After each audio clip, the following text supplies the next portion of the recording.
الحمد لله نحمده ونستعينه ونستغفره ونؤمن به ونتوكل عليه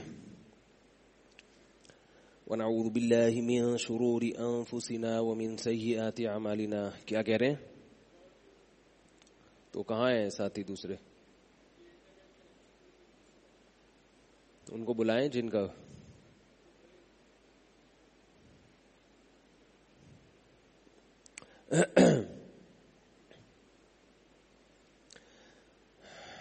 الحمد لله نحمده ونستعينه ونستغفره ونؤمن به ونتوكل عليه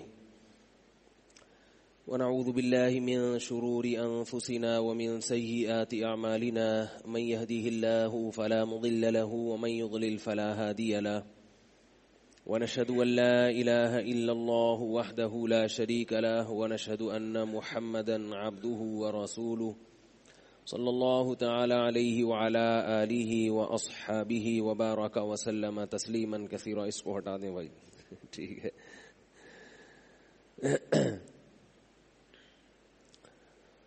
اما بعد فاعوذ باللہ من الشیطان الرجیم. بسم اللہ الرحمن الرحیم. کیا کہہ رہے ہیں وہ؟ الحمد لله نحمده ونصلي على رسوله الكريم. أما بعد فأعوذ بالله من الشيطان الرجيم. بسم الله الرحمن الرحيم. يا أيها الذين آمنوا ادخلوا في السلم كافة ولا تتبعوا خطوات الشيطان إنه لكم عدو مبين. یہ جو ہماری مسجد میں بیان باقاعدہ ریکارڈ ہوتا ہے اور ویڈیو ریکارڈنگ ہوتی ہے، پہلے بھی کچھ وضاحت اس بارے میں کر چکا ہوں، دوبارہ تھوڑی سی وضاحت کر دوں.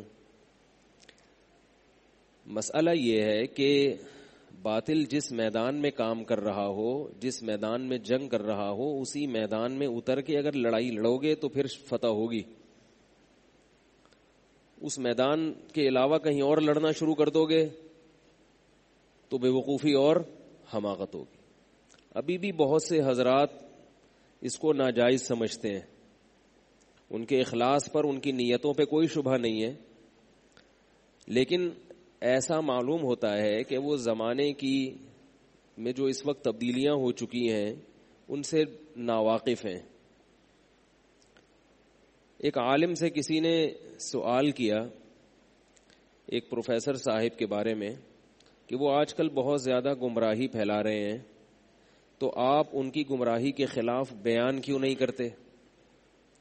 ان عالم نے جواب یہ دیا کہ میں جن لوگوں میں بیان کرتا ہوں ان میں وہ صاحب گمراہی پھیلا نہیں رہے ہیں. سمجھ رہے ہیں نا؟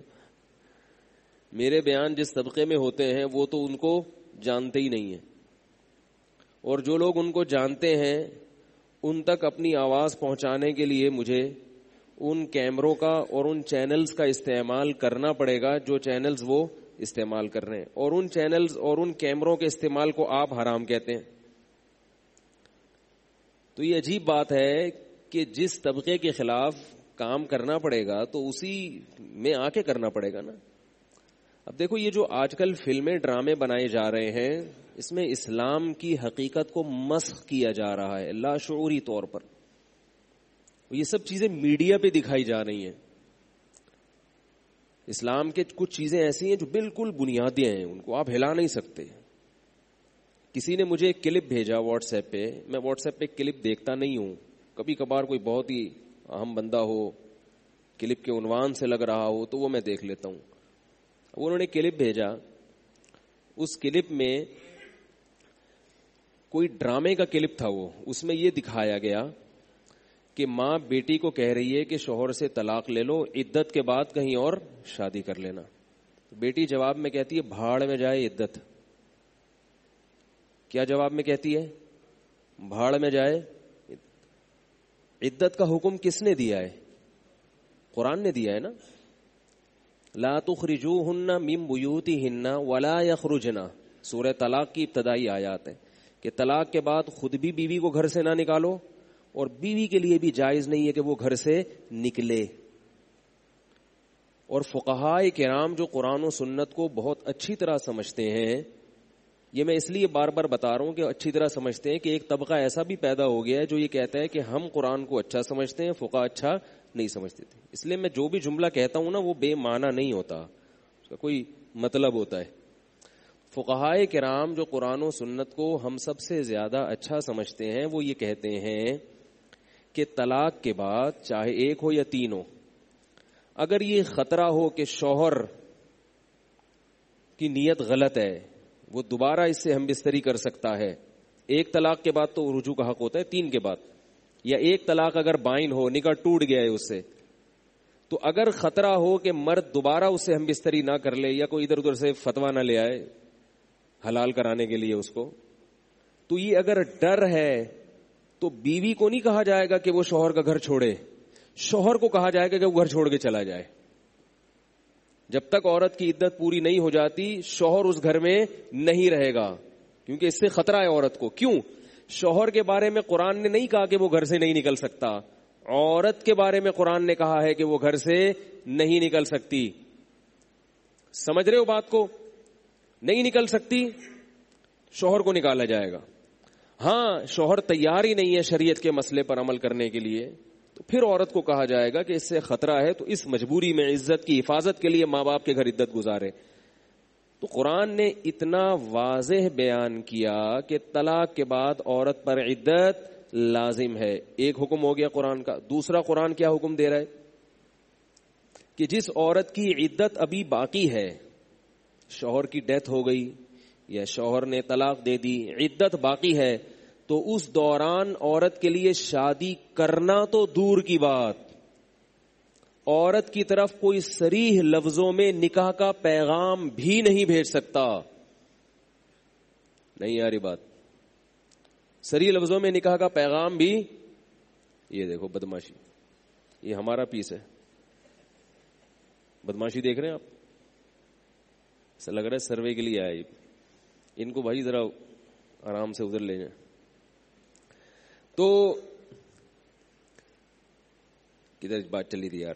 وہ میں یہ عرض کر رہا تھا کہ دوسرا حکم قرآن نے کیا بیان کیا کہ عدت کے دوران آپ صریح لفظوں میں نکاح کا پیغام بھی نہیں بھیج سکتے. گول مول بات کر سکتے ہیں. گول مول کا مطلب یہ کہ وہ پیغام دے دیا جائے بھائی جب شادی کرو تو ذرا ہم سے بھی پوچھ لینا پہلے. آپ اس طرح کی باتیں آپ کر سکتے ہیں. آپ تو کسی بھی طرح کی باتیں نہیں کریں گے مجھے پتا ہے، کیونکہ ہمارے ہاں طلاق یافتہ عورت کی شادی ہوتی نہیں ہے. یہ تو اس دور کی باتیں ہیں جب عورت کے لیے عدت گزارنا مشکل ہوتا تھا، دھڑا دھڑ پیغام آتے تھے اس کی طرف. اور قرآن نے کہا صحابہ کو کہ جب ہم نے تمہیں منع کر دیا، سورہ بقرہ کی آیات ہیں کہ عدت کے دوران عورت کو نکاح کا پیغام مت بھیجو،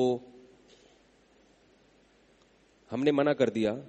علیم اللہ انکم ستذکرونہن، ہمیں معلوم ہے تم پر یہ حکم بہت مشکل گزرے گا.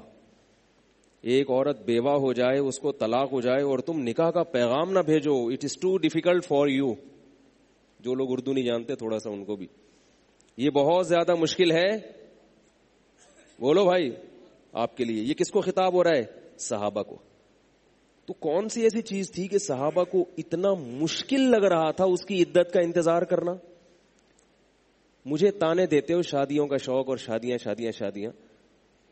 تو ہمارے لیے تو، میرے لیے تو اتنا مسئلہ نہیں ہے کہ کوئی عورت طلاق ہو جائے اور میرے لیے عدت کا انتظار مشکل ہو. جبکہ صحابہ کے لیے کیا مسئلہ تھا؟ عدت کا انتظار کرنا کہ عدت گزرنے کے بعد نکاح کا پیغام بھیجیں گے. قرآن کے الفاظ ہیں علیم اللہ انکم ستذکرونہن، اللہ کو معلوم ہے کہ تم پھر بھی ان کو یاد کرو گے، نکاح کی کوشش کرو گے. بہت مشکل ہے تمہیں عدت کے انتظار تک بٹھا کے رکھنا، بہت مشکل ہے، لہذا گنجائش دے رہا ہوں. کیا صحیح ہے؟ قرآن کے الفاظ ہیں یہ. لہذا مجھ سے یہاں کیا سننے کے لیے آتے ہو؟ مجھے ایک بات بتاؤ. قرآن سننے آتے ہو نا؟ یہ قصے کہانیاں سننے آتے ہو؟ فضول ادھر کی. وہ حضرت بہلو میں ایک صاحب تھے، ان کے پاس یہ بات سے بات نکلتی ہے. میرا انہوں نے کہیں بیان سنا کہ بھئی بیوہ عورت سے بھی نکاح کرنا چاہیے، طلاق یافتہ سے بھی کرنا چاہیے، کنواری سے بھی کرنا چاہیے. یہ اتنی ساری عورتیں بیچاری گھروں میں بیٹھی برباد ہو رہی ہیں، اللہ کے بندو ان کا خیال کرو. تو ایک کنوارا لڑکا تھا ینگ, اسے کوئی بیوہ مل گئی, اس کے یتیم بچے بھی تھے. میرے پاس آیا, میں نے کہا بسم اللہ کر لو, شادی کرو. میں نے کہا تمہیں پسند آ رہی ہے لڑکی؟ اس نے کہا ہاں پسند آ رہی ہے. میں نے کہا جب پسند آ رہی ہے تو غریبی میں ثواب ہی ثواب. ایک تو دنیا کا فائدہ, پسند آ رہی ہے تو اس سے بڑا فائدہ کیا ہو سکتا ہے کہ جو چیز آپ کو پسند آ رہی ہے وہ مل بھی رہی ہے. کیا خیال ہے بھائی؟ ایک آدمی کو ادھر چکن پکا ہوا ہے, ادھر کڑھائی ہے, ادھر چنے کی دال ہے, اس کو اچھی چنے کی دال لگ رہی ہے تو وہ پرلے درجے کا بے وقوف نہیں ہے کہ وہ صرف اس لیے گوشت کھا رہا ہے کہ لوگوں کو گوشت پسند ہے. ارے بھائی تجھے جو پسند ہے تو وہ کھانا. میں ایک دفعہ دعوت میں گیا تو وہ بھنڈی رکھی ہوئی تھی, ایک ہی دفعہ گیا, بار بار نہیں جاتا دعوت میں. اس کو بھی لوگ پکڑ لیں گے, مولوی لوگ ہر وقت دعوتوں میں پہنچے ہوتے. ایک دفعہ کا ذکر ہے, ونس اپون اے ٹائم. بھنڈی رکھی ہوئی ہے, ادھر گوشت رکھا ہوا ہے. مجھے بھنڈی بہت پسند ہے, میں بھنڈی پہ آ گیا. کہہ رہے حضرت ہم نے آپ کے لیے اتنا یہ پکایا. میں نے کہا بے بھائی بھنڈی کے ہوتے ہوئے انسان کسی اور طرف دیکھے, یہ بھنڈی کی توہین ہے میں سمجھتا ہوں. اور بھنڈی مزے کی پکی ہوئی ہو تو کون چھوڑتا ہے بھائی اس کو.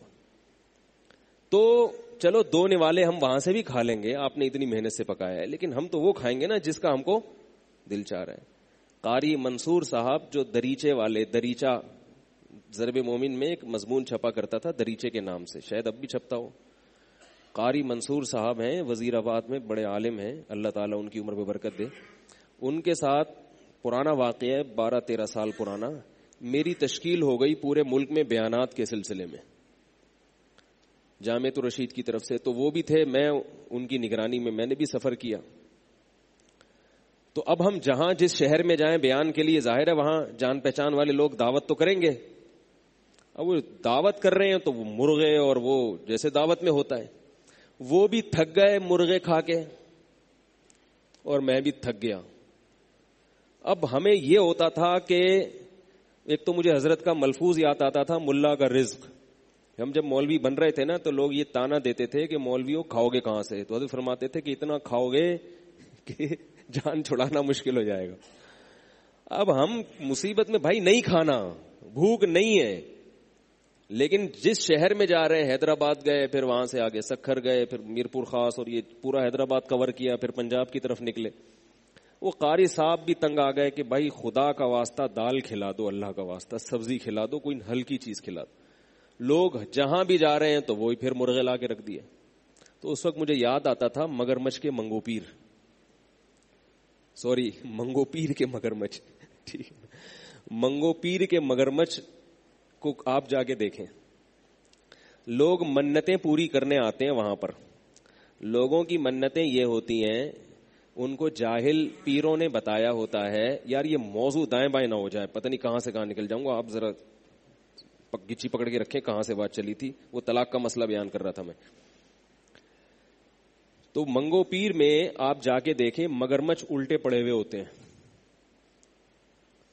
ہوتا یہ ہے کہ جاہل پیروں نے لوگوں کو کہا ہوتا ہے کہ یہ کام اگر تمہارا ہو گیا تو منگو پیر کے مگرمچھ کو تم نے گوشت کھلانا ہے, یہ نظر ہے, یہ منت ہے. وہ کیونکہ بابے کے مگرمچھ ہیں, کوئی ہوں گے.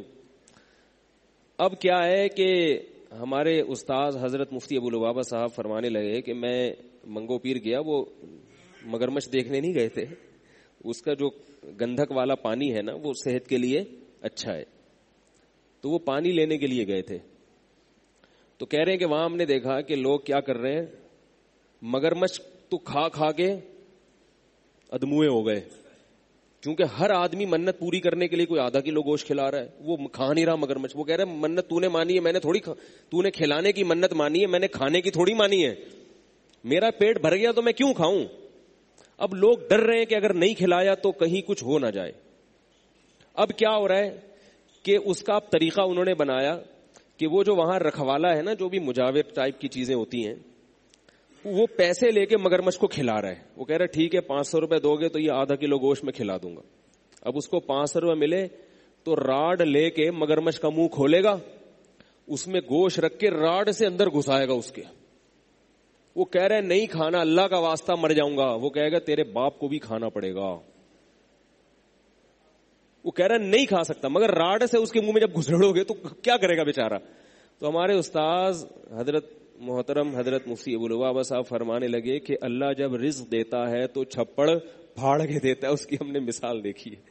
وہ کھا کے نا, کیونکہ اتنا ان کی یہاں تک منہ بھرا ہوا ہوتا ہے تو وہ الٹے پڑے ہوئے ہوتے ہیں, انجوائے کر رہے ہیں لائف کو, کوئی غم نہیں ان مگرمچھوں کو.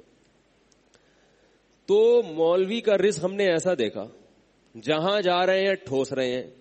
اب میں چونکہ مگرمچھ نہیں ہوں الحمدللہ کہ جو مرضی جتنا مرضی ٹھوس دے ہم الٹے پڑے ہوں, دنیا اور دین کے کسی کام کے نہ رہے. تو پھر ہم نے دعوتوں کا بائیکاٹ کرنا شروع کر دیا, کیونکہ اسلام نے زیادہ کھانے کو پسندیدہ قرار نہیں دیا. سمجھ رہے ہو, روزہ رکھنا عبادت ہے, کھانا عبادت نہیں ہے. ہمارے نبی صلی اللہ علیہ وسلم کی خوراک بہت تھوڑی تھی. ہماری اگرچہ اتنی تھوڑی نہیں ہے لیکن اتنی زیادہ بھی نہیں ہے کہ انسان میں اور گینڈے میں فرق ہی ختم ہو جائے. سمجھ رہے ہو. تو اب ہم بد اخلاقی پر اتر آئے. دعوت ہے آنا ہے, میں نے کہا نہیں دعوت میں نہیں آؤں گا معذرت کے ساتھ. حضرت دعوت ہے نہیں آ سکتا. حضرت نبی صلی اللہ علیہ وسلم تو جایا کرتے تھے. بھائی نبی صلی اللہ علیہ وسلم اپنے خاص لوگوں کے دعوت میں جایا کرتے تھے, اور اس وقت یہ دعوتوں میں یہ اتنا تھوڑی ہوتا تھا وہ چند کھجوریں کھلا دیں کسی نے. اب تو جاؤ تو 10 قسم کے کھانے رکھے ہوئے ہوتے ہیں, جائز ہیں وہ بھی, یہ نہیں ہے کہ 10 کھانے جائز نہیں ہیں, اب کھائیں. تو بہت ہی کوئی قریبی ہو, جیسے وہ رفیع بھائی بیٹھے ہوئے ہیں, انہوں نے پرسوں پائے کی دعوت کی, میں نے کہا نہیں آ سکتا. انہوں نے گھر بھیج دی ہمارے زبردستی. گھر جب آئے ہیں تو میں جب آیا تو چونکہ پائے تھے تو وہ مجھے وہ پلیٹیں ایسی نظر آ رہی تھیں کہ اس میں اپنی چہرہ بھی دیکھ سکتا تھا. بچوں نے کھا پی کے ماشاءاللہ برابر کر دیا. ٹھیک ہے, ہم نے کہا ہماری دعوت ہو گئی ماشاءاللہ. تو چونکہ پائے تھے تو ظاہر ہے بچوں پہ ہم اعتراض بھی نہیں کر سکتے تھے. پائے کون چھوڑتا ہے, آپ خود سوچو, اگر صحیح بنے ہوئے ہوں چھوڑنے بھی نہیں چاہیے. خیر فضول باتیں شروع ہو گئی, معذرت. تو کیا بات کر رہا تھا میں, تو میں یہ عرض کر رہا تھا کہ دیکھو یہ جو میڈیا ہے, میڈیا طلاق کے میں مسئلہ بتا رہا تھا کہ اللہ نے قرآن مجید میں کیا فرمایا کہ بیوہ عورت کی عدت ختم ہونے کا انتظار کیا کرو, اس کے بعد نکاح کا پیغام بھیجو. لیکن تم پر یہ انتظار بڑا شاق ہے, بہت مشکل ہے. اس لیے لا جناح علیکم فیما عرضتم به من خطبۃ النساء, گول مول طریقے سے پیغام بھیجنے کی اجازت دے رہا ہوں. ہاں وہ میں قصہ سنا رہا تھا, اب یاد آیا مجھے. تو میں نے کسی نوجوان سے یہ کہا کہ وہ بیوہ عورت تھی, اس کے یتیم بچے بھی تھے, شادی کرنا چاہ رہا تھا. میں نے کہا بسم اللہ کر بھائی. ایک تو اس لیے کہ آپ کو آپ کی مرغوب چیز مل رہی ہے, دوسرا اس لیے کہ نبی صلی اللہ علیہ وسلم کی سنت کنواری سے نکاح بھی ہے, بیوہ سے. تو کنواریوں سے تو لوگ لاکھوں کر رہے ہیں, یہ والی سنت ہمارے معاشرے میں ختم ہو گئی. تو اس سنت زندہ کرنے کا بولو بھائی ثواب بھی ملے گا. تیسرا کا فائدہ کیا ہوگا, میں نے کہا یتیم بچوں کی کفالت, اس کی تو اتنی فضیلت ہے, تو جنت کمانے کا اس سے بہتر کوئی ذریعہ ہے ہی نہیں. کفالت کے 2 طریقے ہوتے ہیں, ایک تو یہ کہ آپ کسی یتیم بچے کو پیسے دینا شروع کر دیں, اور ایک طریقہ ہوتا ہے اپنی اولاد بنا لیں اس کو. اس سے بہتر کون سی کفالت ہوگی, اس سے رشتہ قائم کر لیں. سوتیلی بیٹی بھی حقیقی بیٹیوں کی طرح ہوتی ہے, اس سے پردہ نہیں ہوتا, اس سے نکاح حرام ہے ہمیشہ کے لیے. محرم بنا دیا اللہ نے اس کو. تو کتنی بڑی فضیلت کے یتیم بچے کے سر پہ ہاتھ پھیر جائے تو ہاتھ کے نیچے جتنے بال آئیں اتنی نیکیاں.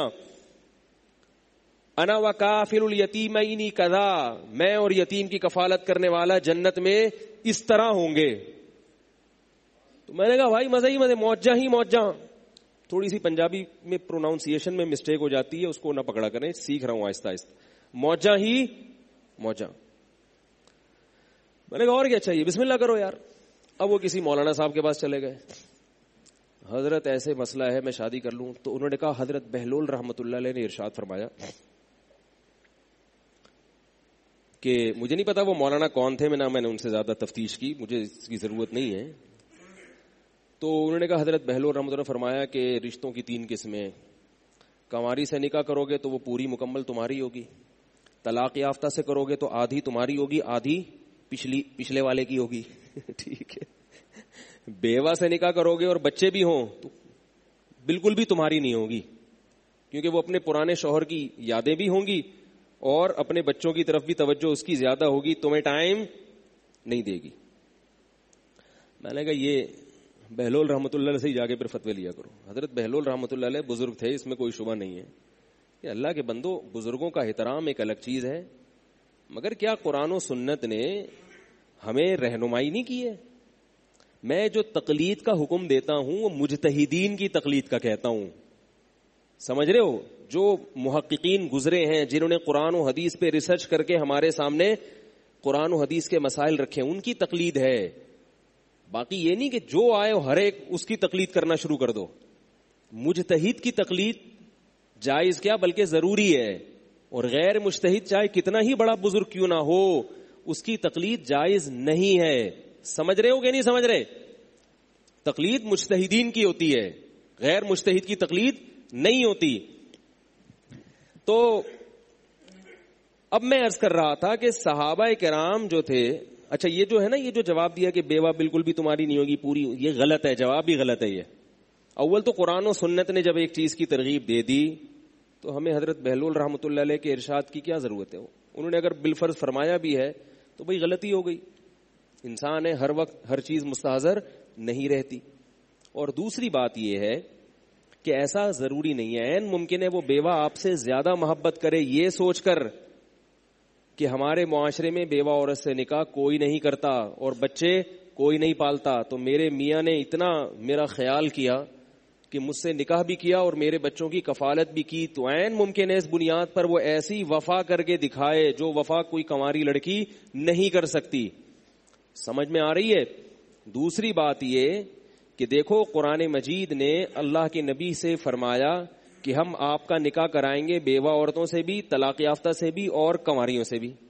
علماء نے یہاں حکمت بیان کی ہے کہ اللہ تعالیٰ اپنے نبی کی نعمت کے طور پر یہ کیوں بیان کر رہے ہیں کہ بیوہ سے بھی نکاح کرائیں گے, کیونکہ بیوہ سے نکاح کو تو نعمت سمجھا نہیں جاتا نا. اس کی علماء نے حکمت بیان کی ہے کہ بیوہ یا طلاق یافتہ عورت میچور ہوتی ہے, اور کنواری عورت کو تو اپنے حساب سے ڈھالنے میں کئی سال لگ جاتے ہیں. وہ پہلے سے سمجھدار ہوتی ہے, اس کو پتا ہوتا ہے, اور خاص طور پہ طلاق یافتہ ہے تو ایک دھچکا پہلے اس کو لگ چکا ہے. تو اس لیے یہ باتیں فضول قسم کی ہوتی ہیں. وہ الگ بات ہے کہ عام حالات میں نبی نے کنواری سے نکاح کی ترغیب دی, عام نارمل حالات, لیکن اس کے باوجود صحابہ کرام اس ترغیب کے باوجود بیوہ سے بھی کرتے تھے, طلاق یافتہ سے بھی کرتے تھے. اس کی وجہ یہ تھی کہ وہ یہ جانتے تھے کہ نبی نے زبان سے ترغیب اگرچہ کنواری سے دی ہے مگر عملی ترغیب بیوہ عورتوں سے بھی دی ہے. خود آپ نے پہلا نکاح کس سے کیا؟ حضرت خدیجہ سے, جو 2 دفعہ بیوہ ہو چکی تھی. تو اب یہ ٹاپک الگ ہے, میں جو اصل بات ہے وہ اس طرف آتا ہوں. تو صحابہ کرام کے لیے بیوہ عورت کے عدت کا انتظار مشکل ہوتا تھا. کیوں ہوتا تھا؟ اس لیے کہ اس زمانے میں زیادہ بیویاں رکھنے کا رواج تھا, عورتیں مارکیٹ سے شارٹ ہو گئی تھیں.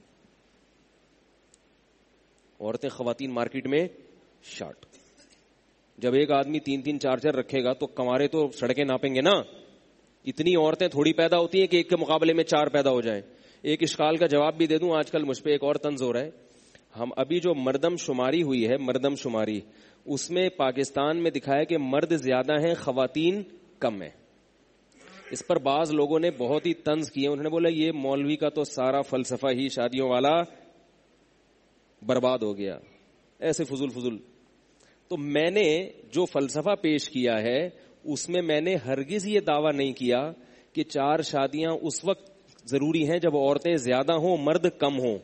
اسلام نے جو 4 شادیوں کا فلسفہ جس وقت پیش کیا تھا اس وقت بھی دنیا میں مرد زیادہ تھے, عورتیں کم تھیں. بات یہ نہیں ہے کہ مرد زیادہ ہیں عورتیں کم ہیں, بات یہ ہے کہ جو مرد ہیں ان میں نکاح کی صلاحیت اور نکاح کا ارادہ رکھنے والے کتنے ہیں. نہیں یار میرا خیال ہے بات. مرد اگر 1 کروڑ ہوں اور عورتیں کسی محلے میں صرف 4 ہوں, اتنا تو ریشو میں گڑبڑ نہیں ہوتی نا. میں فرض کر لیتا ہوں کسی علاقے میں 4 جوان عورتیں ہیں اور مرد کتنے ہیں 4 کروڑ. اب یہ 4 کروڑ مرد میں نکاح کرنے کا ارادہ رکھنے والے صرف 1 ہے یا صرف 2 ہیں, اور باقی کیا کر رہے ہیں؟ عیاشیوں میں لگے ہوئے ہیں, کوئی گٹکے میں لگا ہوا ہے, کوئی ہیروئن پی رہا ہے. تو تو ہم ان کی تعداد نہیں دیکھیں گے کہ مرد کتنے عورتیں کتنے, ہم کہیں گے نکاح کرنے کا ارادہ رکھنے والے اور نکاح کے قابل اور نکاح کی صلاحیت رکھنے والے, نکاح کے حقوق ادا کرنے کی صلاحیت رکھنے والے 2 ہیں, تو ان 2 پر 2 شادیاں لازم ہیں. نہیں یاری میرا خیال ہے بات سمجھ میں. ٹھیک ہے مرد اور عورت میں اگر مردم شماری میں عورتیں تھوڑی سی کم نکلیں, زیادہ کم نہیں ہے, تھوڑی سی کم ہے, اور مرد زیادہ نکلے, پھر بھی مسائل خواتین کی شادیوں کے ہیں, مردوں کی شادیوں کے مسائل نہیں ہیں معاشرے میں, اس لیے کہ مرد کم بخت کر ہی نہیں رہا شادی, اور کرتا ہے تو 40 45 سال کی عمر میں جا کے کرتے ہیں, اور وہ بھی غیر کفو. جو کر رہے ہیں نا ابھی رپورٹیں کیا آ رہی ہیں, لڑکی نے PhD کیا ہوا ہے اور لڑکا میٹرک پاس ہے, یہ ہو رہا ہے. وہ کیسے شادی, ابھی کچھ دن پہلے میں نے ایک ڈاکٹر لڑکی کا نکاح پڑھایا 8ویں پاس سے. میں تو خود نکاح پڑھاتا ہوں بھائی, ہم سے پوچھو آ کے, ہم بتائیں گے ہو کیا رہا ہے معاشرے میں. سینکڑوں نکاح پڑھا چکا ہوں میں 5-6 سال کے عرصے میں, اور جب تفتیش کرو چند ہی ہیں جو لڑکا لڑکی کے ہم پلہ ہوتا ہے, ورنہ لڑکی آلہ اور لڑکا مکھنچو.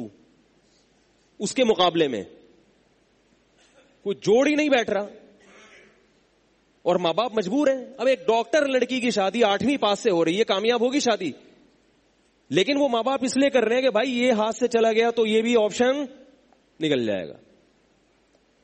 وہ میں نے ایک نکاح پڑھایا, وہ 8ویں یا 7ویں پاس تھا, وہ لڑکی ڈاکٹر تھی, ان کو رشتہ نہیں مل رہا تھا. میں نے اسی پہ کہہ دیا یہ معاملہ حساب کتاب سیٹنگ نہیں ہے, یہ اللہ ہی خیر کرے.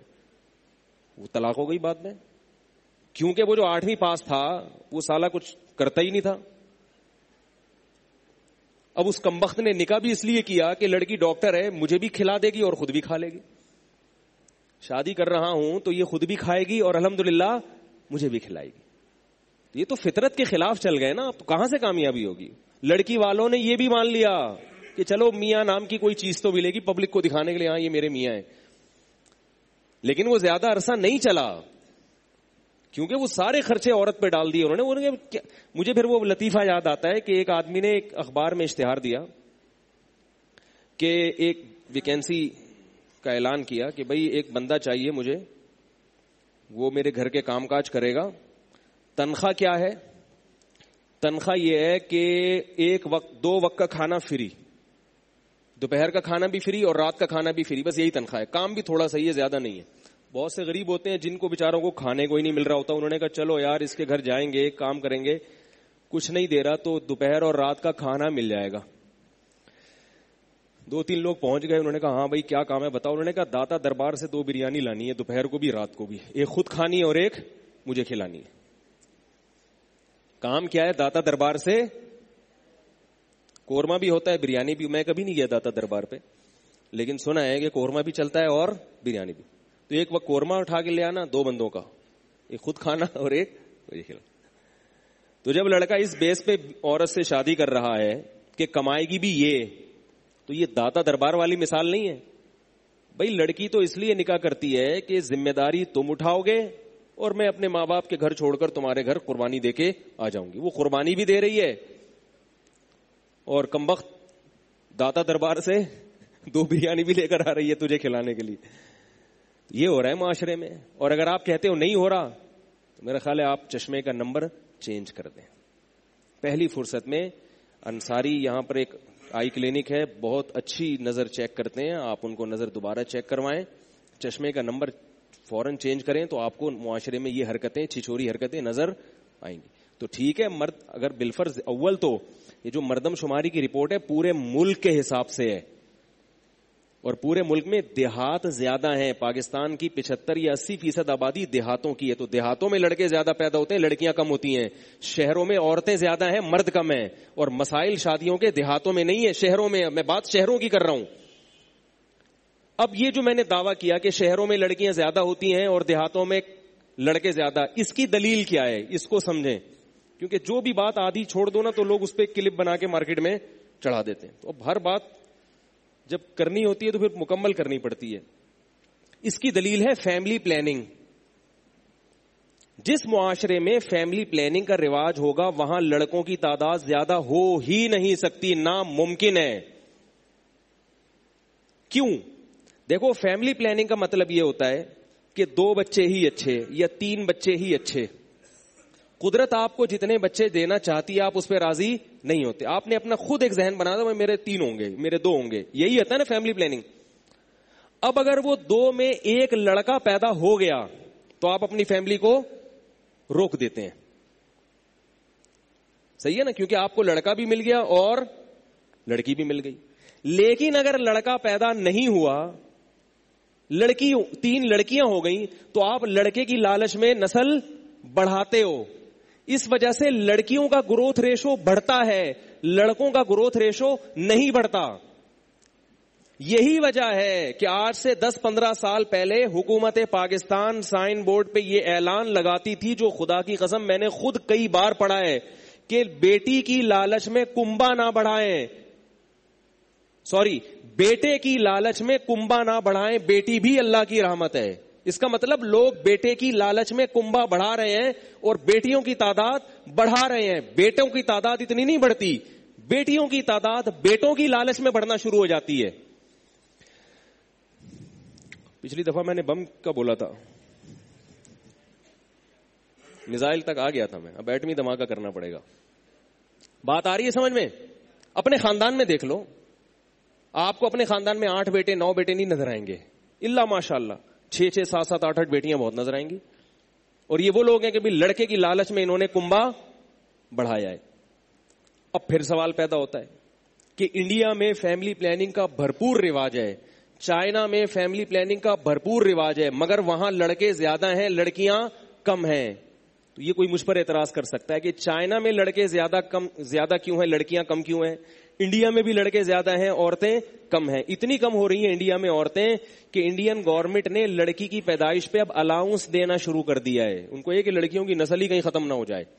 حالانکہ انڈیا اور چائنا دونوں ملکوں میں 2 بچے ہی اچھے والی پالیسی چل رہی ہے, تو وہاں تو لڑکیاں زیادہ ہونی چاہیے تھی, میرا نظریہ اگر درست ہوتا. اس کا جواب, سوال سمجھ میں آ گیا؟ سوال ہی سمجھ میں نہیں آیا تو آگے جواب کیا آئے گا سمجھ میں؟ اس کا جواب یہ ہے کہ وہاں ایک ظلم ہوتا ہے, قتل ہوتا ہے. لڑکیوں کو قتل کیا جاتا ہے ماں کے پیٹ میں, اس لیے وہاں لڑکے زیادہ ہیں اور لڑکیاں کم ہیں. الٹرا ساؤنڈ سے چیک کیا جاتا ہے کہ لڑکی ہے یا لڑکا. اگر لڑکی ہے تو ماں باپ اس کو پیدا ہونے نہیں دیتے, کیونکہ جب 2 بچے ہی اچھے تو پھر اس میں دونوں لڑکے ہوں یا ایک لڑکا ایک لڑکی ہو, دونوں لڑکیاں نہیں برداشت ہوتی لوگوں سے کہ یار لڑکا تو ہو نا, کیونکہ بیٹا جو خدمت کرتا ہے, جو سہارا بنتا ہے, وہ بیٹیاں نہیں بنتی اس طریقے سے. بیٹیاں الگ طریقے سے سہارا بنتی ہیں. بیٹے کی ضرورت ماں باپ کو بیٹی سے زیادہ ہوتی ہے, یہ ایک مسلمہ حقیقت ہے. نہیں آ رہی میرے خیال بات؟ دیکھو, اگر آپ کو آپشن دیا جائے کہ آپ کے ایک ہی بچہ ہوگا, دوسرا نہیں ہوگا, تو اب بتاؤ لڑکا چاہیے لڑکی, سب کیا کہیں گے؟ ایک ہی اگر ہے تو پھر لڑکا چاہیے, 2 ہیں تو پھر کہیں گے بھائی بیٹا بھی ہو اور بیٹی بھی. لیکن ایک ہی اگر ہو تو پھر سب بیٹے کو ترجیح دیں گے, کیونکہ بیٹے سے جو کام ہوتے ہیں وہ بیٹیوں سے نہیں ہوتے. ایک حقیقت ہے. اس کا مقصد بیٹی کی اہمیت کو کم کرنا نہیں ہے. تبھی شریعت نے بیٹے پہ 2 بکرے اور بیٹی پہ 1 بکرا. لیکن بیٹی بھی اللہ کی رحمت ہے, لہذا اس پہ بھی خوشی ہے. اب انڈیا میں ہوا کیا ہے کہ 2 بچے ہی اچھے, زیادہ بچے نقصان دہ ہیں, کھا جائیں گے, ہماری جائیداد ختم کر دیں گے. ہائے ہوئے انسان جو ہے نا وہ جانوروں کی طرح سوچنا شروع کر دیا. تو نتیجہ کیا نکلا؟ اب وہ لوگ کیا کرتے ہیں کہ بھائی یہ بچہ پیدا ہونے سے پہلے دیکھتے ہیں کہ اگر وہ لڑکی ہے تو پیدا ہونے سے پہلے اس کو مار دو. اب یہ رواج اتنا چل پڑا ہے کہ بیٹیوں کی پیدائش کم ہو رہی ہے. تو یہ قتل ہے, قتل. کیونکہ یہ حمل ابتدائی دنوں میں ضائع نہیں کیا جاتا, کیونکہ ابتدائی دنوں میں پتہ ہی نہیں چلتا کہ لڑکا ہے کہ لڑکی ہے. یہ تو پتہ جب چلتا ہے جب بچے کے اعضاء مکمل ہو چکے ہوتے ہیں, بچے میں جان پڑ چکی ہوتی ہے, اور اتنے اذیت ناک طریقے سے بیٹی کو قتل کیا جاتا ہے. ایک خاتون کا فون آیا میرے پاس, کہہ رہے میرے پیٹ میں حمل تھا, میں نے اس بچی کو ضائع کرایا. اس بچی کی جو میرے پیٹ میں جب جان نکل رہی تھی تو مجھے محسوس ہو رہا تھا. کہہ رہی ہے مجھے اس وقت احساس ہو گیا میں نے یہ جرم کیا ہے. اس طرح سے بچے کی جان نکلتی ہے ماں کے پیٹ میں. تو اگر تم بھی ایسے درندے بن جاؤ جو کہ انشاءاللہ نہیں بن سکتے, پھر تمہارے ہاں لڑکیوں کی پیدائش زیادہ ہوگی, لڑکیوں کی پیدائش کم ہو جائے گی. وہ جو ظلم ہو رہا ہے چائنا میں اور انڈیا میں, اس ظلم کے خلاف تو کوئی کیس کرنے والا ہے ہی نہیں. یہ ہے ان غیر مسلموں کا اصل چہرہ.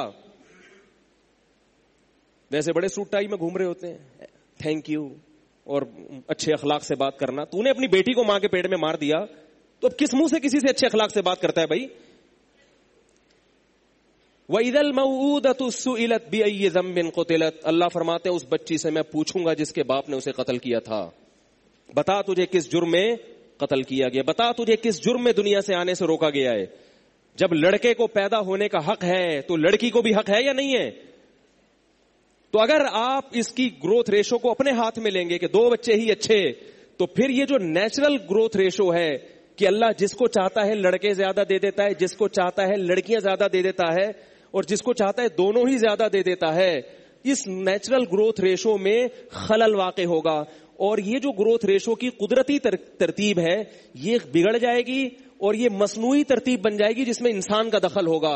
اور اس مصنوعی ترتیب کا نقصان کیا ہوگا کہ بیٹوں کی شرح پیدائش کم اور لڑکیوں کی شرح پیدائش بڑھ جائے گی. اب بھی سمجھ میں نہیں آیا تو میں پولیس کی دھمکی بھی دے چکا ہوں, آرمی کی دھمکی بھی دے چکا ہوں, ایٹم بم کی بات بھی کر چکا ہوں, میزائل کی بات بھی کر چکا ہوں. اب میرے پاس سمجھانے کا اور کوئی طریقہ نہیں ہے.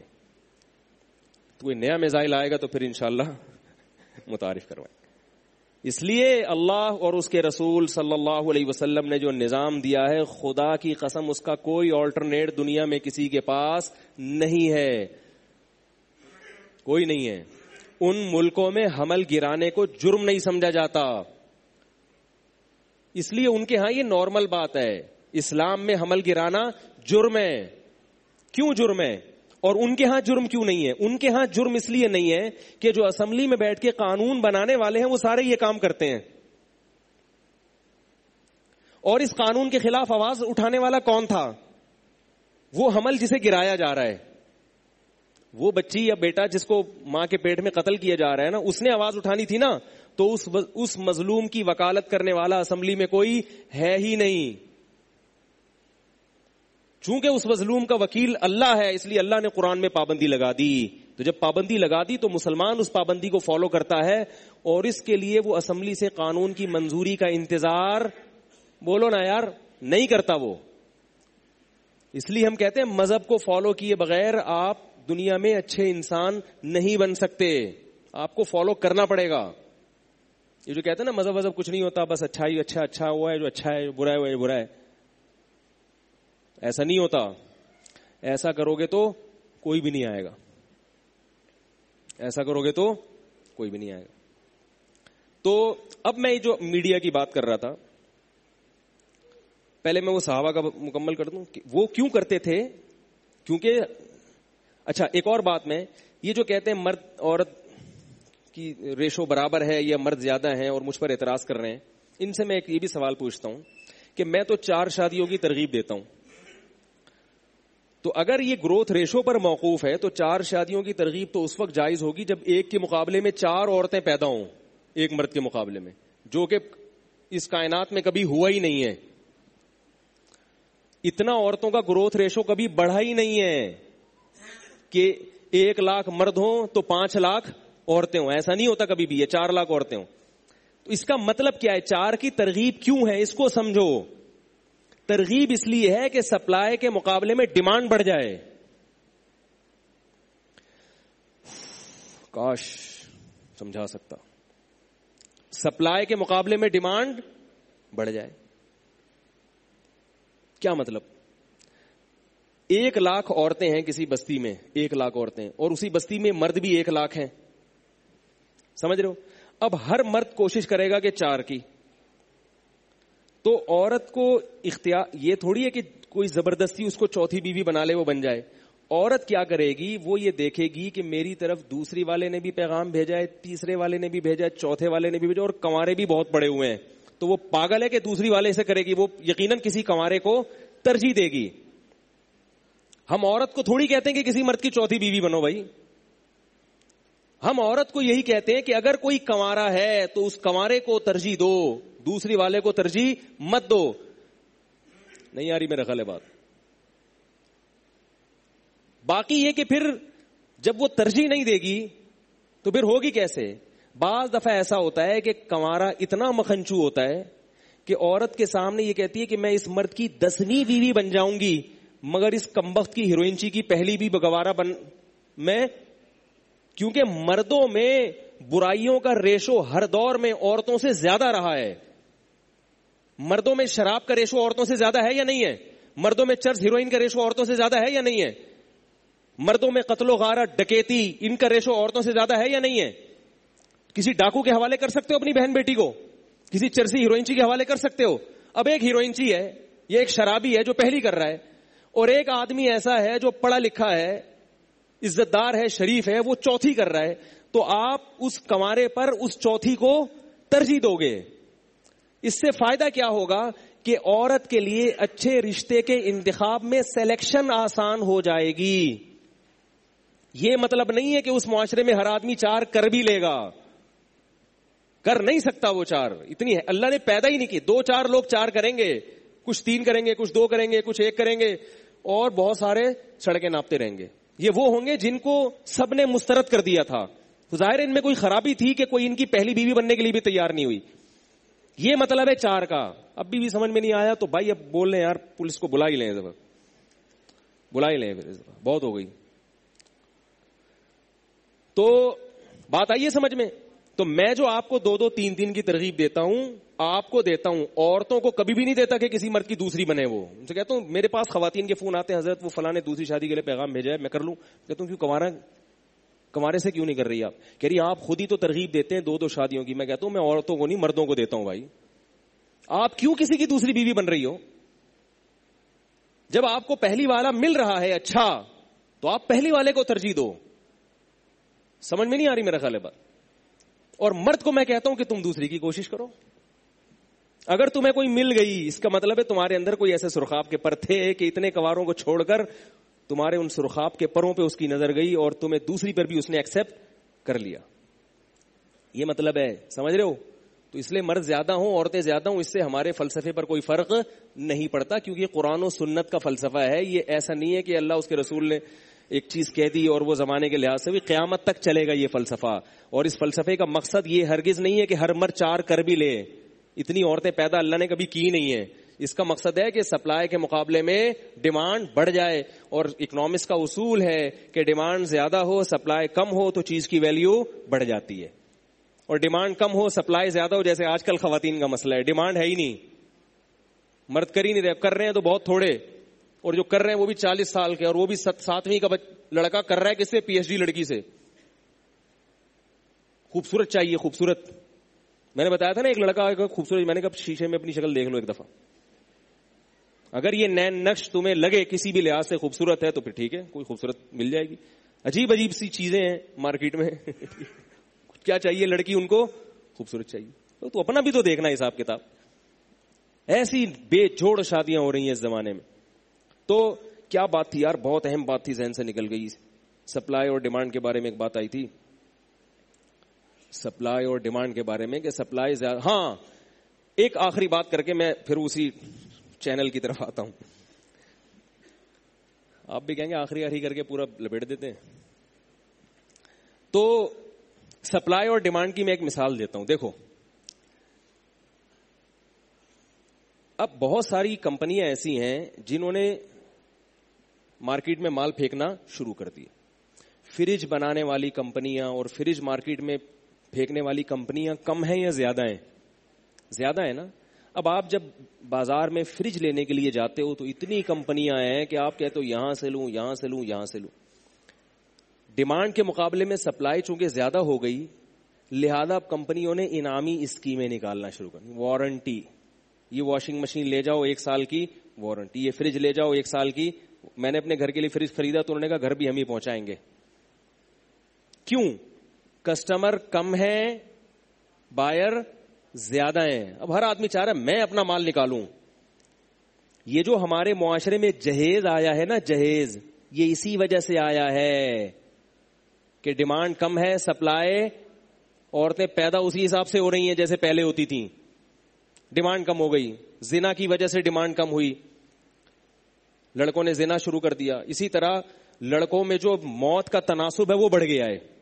موٹر سائیکل سے ایکسیڈنٹ، جنگوں ملکوں کی جنگیں اور بہت ساری چیزیں جس میں لڑکوں میں موت کا ریشو زیادہ ہو گیا. پھر جو نکاح کے قابل ہیں وہ کرتے نہیں ہیں, بعض تو قابل ہی نہیں ہے, ہیروئن چی, شراب کا ریشو بڑھ گیا, تعلیم کا ریشو گھٹ گیا, لڑکیاں تعلیم زیادہ حاصل کر رہی ہیں, لڑکے آپ جا کے دیکھ لو, میڈیکل کالج میں دیکھ لو, اور ہر یونیورسٹی میں یہی حال ہے, لڑکیوں کی بھرمار ہے, بندے ہیں ہی نہیں, اور جو ہیں وہ وہاں پہ ایزی لوڈ میں ہی لگے رہتے ہیں, وہ پڑھتے ہی نہیں ہیں, کیونکہ جب آپ کو ایجوکیشن ہوگی تو پڑھے گا کون؟ جب کو ایجوکیشن ہوگا, سسٹم ہوگا, تو کون پڑھے گا بھائی؟ کوئی ایک آدھ کوئی ہوگا بیچارہ, آپ لوگ کے علاوہ کی بات کر رہا ہوں. تو ریشو ان میں زیادہ. اب ظاہر ہے یہ سارا بیلنس کیا ہو گیا؟ آؤٹ.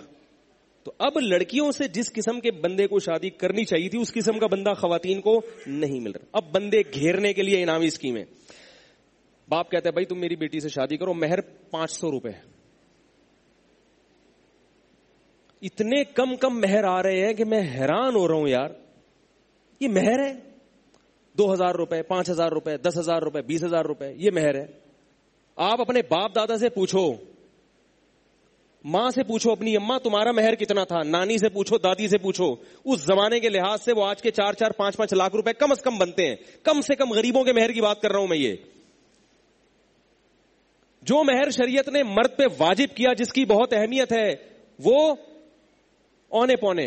اور جو جہیز لڑکی دے رہی ہے, یہ انعامی اسکیم ہے, وہ 5-6 لاکھ سے کم نہیں ہوتا, جس کا اسلام میں کوئی تصور ہی نہیں ہے.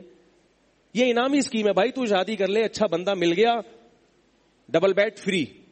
جیسے پیپسی والے کہتے ہیں نا, 4 بوتلوں کے ساتھ 5ویں بوتل بالکل فری.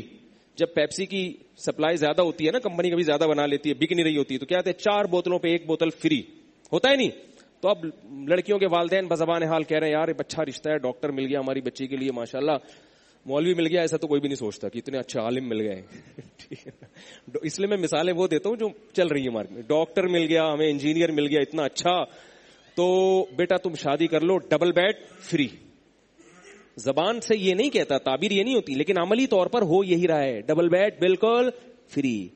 اپنی بچی کو سلانے کے لیے بستر بھی میں خود بھیجوں گا, تمہارے سنانے کے لیے بھی بستر میری گھر سے جائے گا, اس کی چادریں بھی, اس کے تکیے بھی. شکر ہے دھلائی تک ابھی نہیں آئے گا, جب دھلنے کے لیے بھی ہمارے آئیں. تمہارے دوستوں کو گھر میں بٹھانے کے لیے صوفہ سیٹ بالکل فری, الماری بالکل فری. اور اب تو انڈیا میں تو چیک شروع ہو گیا ہے یار, کیا فری لگا کے رکھا ہوا ہے, چوری حرکت. چیک بنا کے تو 10 لاکھ کا ہم خود ہی لے لیں گے جو لینا ہوگا. پڑھے لکھے لوگوں میں اب چیک چل رہا ہے یار, چیک دو, کیا فری لگا کے رکھا. تو یہ فری, ڈنر سیٹ بالکل فری, اور پتہ نہیں کیا کیا فری. ہم تو اپنے پرانے زمانے کی باتیں کر رہے. اب تو میں نے شادیوں میں جاتا ہوں نا, اپنی شادیاں اتنی ہو گئی کہ کس میں جائے آدمی, ہر وقت جاتے رہتے ہیں شادی میں اپنی. تو یہ سب چل رہا ہے مارکیٹ میں. اور میں بھی لوگوں کو کہتا ہوں بھائی دے دے جہیز. ایک صاحب کا کل فون آیا, حضرت بڑی مشکل سے بیٹی کے لیے رشتہ ملا ہے, بہت اچھا رشتہ ہے, اب وہ کیا کہہ رہے ہیں جہیز مانگ رہے ہیں تگڑا. میں نے کہا دے دو, اس لیے کہ انعامی اسکیم ہے, دو گے تو وہ شادی شاید کر لے, ورنہ وہ مسترد کر دے گا, اور پھر جو زیادہ آفر کر رہے ہوں گے وہاں جا کے شادی کرے گا. تو اپنی بچی کا گھر بساؤ, رشوت مجبوری میں دینا جائز ہے. کسٹم میں آپ کا مال پھنسا ہوا ہوتا ہے, وہ نہیں نکالنا تو دے کے نکالتے ہو نا بھائی. ٹیکس بھی پورا پے کر دیا آپ نے گورنمنٹ کو, ساری چیزیں کر دی, پھر بھی وہ کباب میں ہڈی بنے گا تو آدمی کہتا ہے لے یار نکال, میں یہاں پہ کھڑا رہوں میں. تو مجبوری میں رشوت دینا حرام نہیں ہے, لینا بہرحال حرام, اور بغیر مجبوری کے دینا بھی حرام اور لینا بھی حرام. تو میں نے کہا اس کے منہ میں ہڈی دے کے اس کو خاموش کر دو, بیٹی کا گھر بساؤ. سمجھ میں آ رہی ہے بات؟ تو سپلائی اور ڈیمانڈ سمجھ میں آ گیا. اب تو کوئی اعتراض نہیں کرے گا کہ مولوی صاحب کا سارا فلسفہ ہی برباد ہو گیا, مردم شماری میں مرد زیادہ نکل آئے, عورتیں. ہم جب کوئی بات کرتے ہیں تو فالتو بیٹھ کے پھینکتے نہیں ہیں, پہلے سے ہمیں پتا ہوتا ہے, الحمدللہ پتا ہوتا ہے کہ کیا ہے. ایسے میں نے کتاب نہیں لکھ دی اتنی موٹی, اس میں نے یہ بات لکھی ہے کہ مردم شماری میں مرد زیادہ ہیں, عورتیں کم ہیں. اس کے بعد میں نے یہ فلسفہ پیش کیا ہے آگے, اور میں نے اپنی کتاب میں وہ مثالیں دی ہیں کہ کسی معاشرے میں مرد زیادہ ہوں عورتیں کم ہو, یا ریشو برابر ہو, تو بھی ایک شادی والا فلسفہ اس معاشرے میں نہیں چل سکتا. سمجھ رہے ہو کہ نہیں سمجھ رہے؟ اچھا خیر, اب وہ آتا ہوں میں اصل موضوع کی طرف. تو صحابہ کرام جو بیوہ عورت کی عدت کے ختم ہونے کا انتظار کرتے تھے, اور انتظار مشکل ہوتا تھا, اس کی وجہ بھی سمجھ میں آ گئی, کیونکہ وہ عورتیں تھیں نہیں. سمجھ میں آ رہی ہے بات؟ تھی نہیں, تو اس لیے لوگ انتظار کرتے یار کسی کو طلاق ہو, کوئی بیوہ ہو, تو پھر ہم پیغام بھیجیں.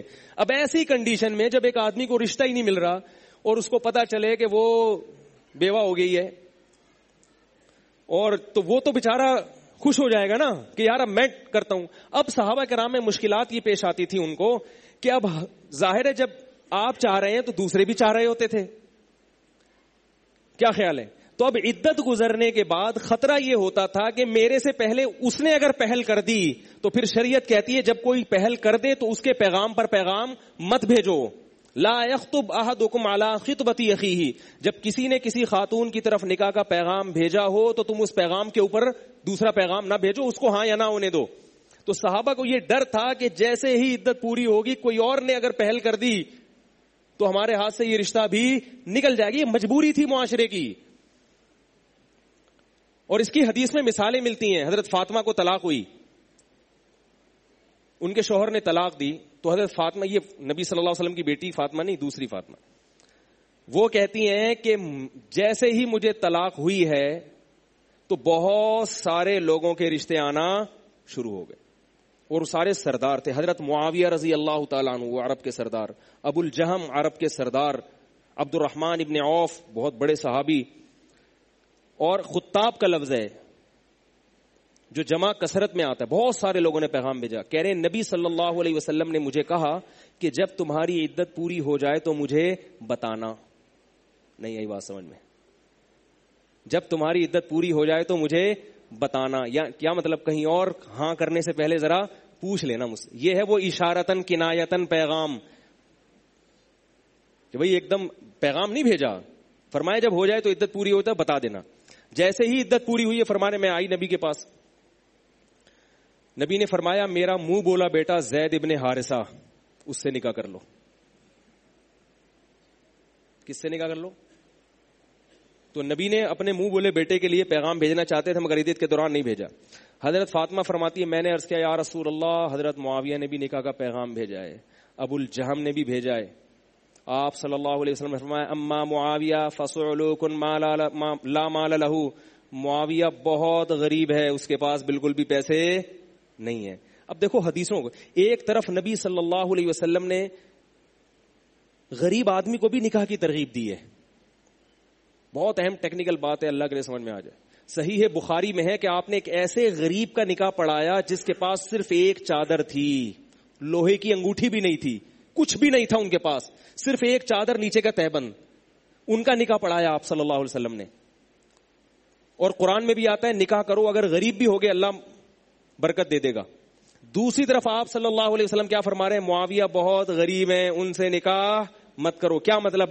مرد کے لیے حکم یہ کہ غریب ہو تو بھی کرو، عورت کے لیے حکم یہ کہ اگر اس سے بہتر مال والا مل رہا ہے تو پھر اس سے نہ کرو. سیٹنگ صحیح ہے، وہی والی سیٹنگ ہے جو چل رہی تھی. عورت کے لیے اصول الگ ہے. تو میں جو آپ کو کہتا ہوں نا کہ بھائی غریب ہو تو بھی کر لو، تو لوگ کہتے ہیں میں تو کر رہا ہوں وہ نہیں کر رہی، تو اس کو کس نے کہا کہ کرے آپ سے؟ وہ پھر کب کرے گی؟ سوال پیدا ہوتا ہے کہ جب اس نے کرنی نہیں ہے تو ہم پیغام کیوں بھیجیں؟ وہ آپ کے پیغام بھیجنے کا فائدہ یہ ہوگا کہ ہو سکتا ہے اس کی طرف جس نے نکاح کا پیغام بھیجا وہ آپ سے بھی زیادہ غریب ہو، تو وہ کہہ سکتی ہے بھائی میرے پاس دو ہی آپشن ہیں، ایک بالکل ہی بیکاری ہے اور ایک اس کی نسبت کم غریب ہے، تو اس کے لیے سلیکشن میں آسانی ہوگی. ایسے موقع پہ شریعت اس کو کہے گی کہ اگر تمہارے پاس اس سے بھی زیادہ یعنی اس سے مالدار کا رشتہ نہیں ہے تو پھر اسی غریب سے کر لو، نکاح کے انتظار میں دیر مت کرو. بات آ رہی ہے سمجھ میں؟ تو آپ کے پیغام بھیجنے کا فائدہ یہ ہوگا کہ ہو سکتا ہے اس کا باپ اس سے بھی زیادہ غریب ہو. بعض دفعہ ایسے ہوتا ہے کہ آپ 2 روٹی کھلاؤ گے اور اس کا باپ ایک بھی نہیں کھلا سکتا، ایسے لوگ آپ کے نکاح کو قبول کر لیں گے. جیسے کہ نبی صلی اللہ علیہ وسلم نے بخاری میں حدیث میں کہ ایک غریب صحابی کا نکاح پڑھایا جن کی ایک لنگوٹ تھا ان کے پاس. کیوں پڑھایا؟ اس لیے کہ جس سے نکاح ہو رہا تھا وہ خاتون راضی تھی، کیونکہ ان خاتون کو اتنی صلاحیتوں والا مالدار آدمی نہیں مل رہا تھا. اور بعض دفعہ ایسے بھی ہوتا ہے کہ آپ غریب ہیں مگر آپ کے اندر کوئی ایسے سرخاب کے پر لگے ہوئے ہیں کہ وہ خاتون غربت کے باوجود آپ کو ترجیح دیتی ہے اور امیر کے رشتے کو وہ مسترد کر دیتی ہے. اس لیے آپ کو حکم ہے کہ آپ ٹرائی کر دیا کرو. جیسے کہ حضرت خدیجہ مالدار تھیں اور ہمارے نبی صلی اللہ علیہ وسلم مسکینوں کے سردار تھے، مگر حضرت خدیجہ نے کروڑ پتی دولت مندوں کے رشتوں کو ٹھکرایا اور محمد صلی اللہ علیہ وسلم کو رشتے کو ترجیح دی، کیونکہ آپ صادق اور امین. انہوں نے کہا بندہ شریف چاہیے مجھے، دولت نہیں چاہیے. اب آ گئی سمجھ میں؟ اچھا میں وہ واقعہ مکمل کر لوں. تو نبی صلی اللہ علیہ وسلم فرمایا معاویہ بہت غریب، اور ابو الجہم کے بارے میں فرمایا لا یضع عاتقہ عن عصاہ، لا یضع عصاہ عن عاتقہ، سخت ہیں، ہر وقت کوڑا کندھے پہ لٹکا کے رکھتے ہیں، ٹھکائیاں لگیں گی ٹھکائیاں. اس سے بھی پتہ چلتا ہے کہ جب کہیں نکاح کی بات ہو رہی ہو تو آپ کو اگر اس کے بارے میں کچھ معلوم ہے تو آپ کھل کے بتا دیں، یہ غیبت کے زمرے میں نہیں آتا. میں ٹھیک ہے صحابی ہیں، سردار ہیں، مگر سخت طبیعت کے. تو اس لیے میں یہ عرض کر رہا تھا، دیکھو خاتون کو طلاق ہوئی ہے اور دھڑا دھڑ پیغام. اسی طرح اور بھی واقعات ہیں. ایک صحابیہ کہتی ہیں کہ میرے شوہر کا انتقال ہوا، اگلے دن میرے ہاں بچے کی ولادت ہو گئی اور لوگ دھڑا دھڑ نکاح کا پیغام بھیجنے لگے. تو میں نے کہا پتہ نہیں عدت پوری ہوئی ہے کہ نہیں ہوئی ہے. تو میں نبی کے پاس آئی، نبی نے فرمایا عدت پوری ہو گئی. اگلے دن بچے کی ولادت ہوئی اور دھڑا دھڑ نکاح کے پیغامات شروع ہو گئے. تو اس معاشرے میں اور ہمارے معاشرے میں کون سا ایسا فرق تھا کہ ادھر عورت کی عدت کا انتظار کرنا مشکل، اور ہمارے ہاں کوئی بیوہ ہو جائے طلاق ہے اور 6 سال اخباروں میں اشتہار دے کے بھی مکھنچو ملتا ہے. وہی ملتا ہے 8ویں پاس. 8ویں پاس بھی نہیں ہوگا، وہ تو سرٹیفکیٹ ہم نے دیکھا ہی نہیں. تو ویسے ہی کہتے تھے 7ویں پاس 8ویں پاس. بھاگا ہوا ہوتا ہے مدرسوں سے، اسکولوں سے بھاگا ہوا، مدرسوں سے بھاگا ہوا، یہ ہو رہا ہے. تو خیر کہاں سے کہاں بات چلی جاتی ہے یار. تو میں میڈیا کی بات کر رہا تھا کہ وہ ڈرامے میں کیا بتا رہے ہیں. عورت کہہ رہی ہے ہاں عدت عورت پر دو طرح سے لازم ہے. ایک یہ کہ اس دوران وہ نکاح نہیں کر سکتی، دوسرا کیا اس دوران گھر سے باہر نہیں نکل سکتی. اب ڈرامے کا جو کلپ بھیجا اس میں وہ کہہ رہی ہے کہ عدت جائے بھاڑ میں شادی بھی کروں گی اور عدت جائے بھاڑ میں. عدت کے دوران عورت اگر کسی سے نکاح کر لے تو وہ نکاح کلعدم ہے. تو یہ ڈراموں میں کس کا مذاق اڑایا جا رہا ہے؟ بولو بھائی، قرآن. اگر یہ امریکہ میں ڈرامہ بنتا ہمیں کوئی اعتراض نہ ہوتا. انہوں نے کب کہا کہ ہم اسلام کو فالو کرتے ہیں؟ لیکن ایک ایسا ملک جس کے آئین میں یہ بات لکھی ہوئی ہے. دیکھو ایک ہوتا ہے ملک کا قانون اور ایک ہوتا ہے ملک کا آئین. آئین کی اہمیت قانون سے زیادہ، اور ایک آئین سے بھی اوپر کی چیز ہوتی ہے، وہ یہ کہ جس بیس پہ ملک بنائے آئین میں بھی تبدیلی ہو سکتی ہے، لیکن جو ملک کی بنیاد ہے نا، جس پہ آپ نے ملک کو بنایا ہے، اس میں تبدیلی نہیں ہو سکتی. اور وہ کیا ہے جو قرارداد مقاصد میں طے ہوا تھا کہ اس ملک میں حاکم اعلی اللہ کی ذات ہے. ملک کا صدر وزیر اعظم اللہ کے قانون کو نافذ کرنے کے لیے اللہ کا خلیفہ ہے. اللہ کے اپنی طرف سے کوئی چیز وہ نافذ نہیں کر سکتا. حاکم اعلی کون ہے؟ اس لیے میں کہتا ہوں کہ پاکستان کا مسلمان ہونا، دارالاسلام ہونا اتنا یقینی ہے کہ میرے اور آپ کے بارے میں خطرہ ہو سکتا ہے کہ ہم اسلام چھوڑ دیں، اللہ نہ کرے ہم چھوڑیں، لیکن پاکستان کے بارے میں یہ خطرہ نہیں ہے کہ یہ اسلام چھوڑ دے. اتنا زبردست پاکستان ایک اسلامی ریاست ہے کہ اس میں اسلام کی شیخوں کو ختم کرنا ممکن نہیں ہے. نہیں یاری میرا خیال ہے. دیکھو ایک مسلمان ہے، ڈر ہے نا کہ کبھی بھی قادیانی ہو جائے، لیکن پاکستان کے بارے میں آپ کو یہ ڈر نہیں ہے سکتا کہ یہ سیکولر ریاست بن جائے آئین کے لحاظ سے. ہاں اس میں ایسے لوگ آ جائیں جو اسلام کے نام پہ سیکولرزم کو پھیلانا شروع کر دیں، وہ ایک الگ چیز ہے، اور ایسا تو ہو رہا ہے. نام اسلام کا ہے مگر کام بے دینی کا ہے. لیکن ریاست کا مذہب چینج ہو جائے پاکستان میں ممکن نہیں ہے. کیوں؟ اس لیے کہ پاکستان سے اگر یہ شق نکال دی جائے کہ پاکستان کے قانون جو بنیاد ہے قرارداد مقاصد، اس میں یہ ہے کہ قرآن و سنت کے منافی کوئی قانون نہیں ہوگا اور ریاست کا سرکاری مذہب اسلام ہے. یہ شق اگر آپ نکال دیں گے تو انڈیا بین الاقوامی عدالت میں پاکستان کے خلاف کیس کر سکتا ہے کہ بر صغیر کو 2 ٹکڑوں میں جس بیس پر تقسیم کیا گیا تھا وہ بیس ختم ہو گئی ہے، لہذا یہ تقسیم خود بخود کلعدم ہو گئی ہے. تو انڈیا کھا جائے گا آپ کو. اس لیے ہمارے حکمران جتنے مرضی لبرل ہوں اس شق کو ختم نہیں کر سکتے، یہ ناممکن ہے ختم کرنا. تو یہ پاکستان کا ایک بہت بڑا پازیٹو پوائنٹ ہے، اور اسی پوائنٹ کو بنیاد بنا کے آگے آپ اپنا احتجاج سوشل میڈیا پہ ریکارڈ کروایا کریں ایسے ڈراموں کے خلاف کہ بھئی یہ اسلامی ملک ہے تو اس میں عدت کے بارے میں یہ کہنا کہ بھاڑ میں جائے عدت، اس کا کیا جواز بنتا ہے؟ تو یہ ہماری ذمہ داری بنتی ہے. سمجھ رہے ہو کہ ہم اس ملک میں اسلام کے تحفظ اور اسلام کی بقا کے لیے اپنی ذمہ داریوں کو ادا کریں. اور اس سے میڈیا کی اہمیت کا بھی اندازہ ہوتا ہے کہ جو لوگ میڈیا پہ نہیں آ رہے، جو اہل حق ہیں، وہ مسجدوں میں اور مدرسوں تک اپنی بات کو محدود رکھے ہوئے ہیں. تو ڈرامے فلمیں دیکھنے والے لوگ لاکھوں کروڑوں ہوتے ہیں. اور بیچارے مولوی کی مسجد میں بات سننے والے لوگ ہزاروں ہوتے ہیں. تو وہ میدان میں ہی نہیں آ رہے, آپ میدان میں ہی نہیں آ رہے. وہ جنگ ادھر ہو رہی ہے ایک میدان میں اور آپ گلی میں لڑ رہے ہو, تو کیا فتح ملے گی آپ کو؟ آپ جا کے اس میدان میں لڑو گے تو آپ کو فائدہ ہوگا نا. تو اس لیے میں کہتا ہوں کہ جو اہل حق ہیں ان کی ذمہ داری ہے کہ ٹیلی ویژن کا چینل بھی بنائیں, سمجھ رہے ہو, اور سوشل میڈیا کا بھی استعمال کریں. اور سوشل میڈیا جو ہے نا وہ ویڈیو کے بغیر نہیں ہوتا. ایک صاحب مولوی صاحب سے میں نے کہا کہ یہ ٹیلی ویژن میں آپ آیا کریں. انہوں نے کہا ٹیلی ویژن میں اگر تصویر نہیں ہوگی تو میں آؤں گا. میں نے کہا ٹیلی ویژن میں اگر تصویر نہ ہو تو پھر ریڈیو بن جائے گا. وہ کہہ رہے ٹیلی ویژن میں اگر تصویر نہیں ہو تو پھر میں ٹی وی میں قوم سے خطاب کروں گا. میں نے کہا وہ ریڈیو کی بات میں نے کی نہیں ہے, اور ریڈیو کے لیے اتنا بڑا ہونا, پھر ہمیں یہ اشکال ہوگا کہ جب یہ اتنے سے بھی کام چل سکتا تھا تو اتنا بڑا کیوں. تو یہ باقی یہ کہ تصویر تو حرام ہے, تو ڈیجیٹل تصویر ہے بھی یا نہیں ہے, یہ بھی ایک لمبی بحث ہے. ہماری تحقیق یہ ہے کہ ڈیجیٹل تصویر یہ تصویر ہی نہیں ہے, وہی بندہ ہے جو آپ کو ٹی وی میں دکھایا جا رہا ہے. تبھی آپ جو کہتے ہیں نا آج مولانا طارق جمیل صاحب ٹی وی میں آئے, آج فلاں ٹی وی میں آئے, کبھی یہ نہیں کہتے ان کی تصویر آئی ہے. باقی اس کو تصویر لغت میں اس لیے کہا جاتا ہے کہ اہل لغت کے پاس جب کوئی آلٹرنیٹ کسی چیز کو ڈیفائن کرنے کے لیے لفظ نہیں ملتا تو اہل لغت کی عادت ہے وہ پرانا لفظ جو اس سے ملتا جلتا اسی کو اٹھا کے فٹ کر دیتے ہیں اس کے اوپر. ورنہ یہ نبی کے دور میں تھی نہیں کہ تو نبی اس کو حلال یا حرام کہاں سے کہہ دیں گے؟ نبی صلی اللہ علیہ وسلم اس کو تھی نہیں. اس لیے اس کا تصویر ہونا خود ایک محل نظر ہے. اور اگر بالفرض تصویر مان لو تو کسی تصویر کا اتنا مفید استعمال اگر نبی کے دور میں ہوتا تو کیا نبی اس کو حرام قرار دیتے؟ اس سے حدیث خاموش ہے. جیسے کتا پالنا بھی حرام ہے مگر شکار کے لیے کتا پالنا جائز ہے. اور جس حدیث میں کتا پالنے کو حرام قرار دیا اسی حدیث میں تصویر رکھنے کو بھی حرام قرار دیا.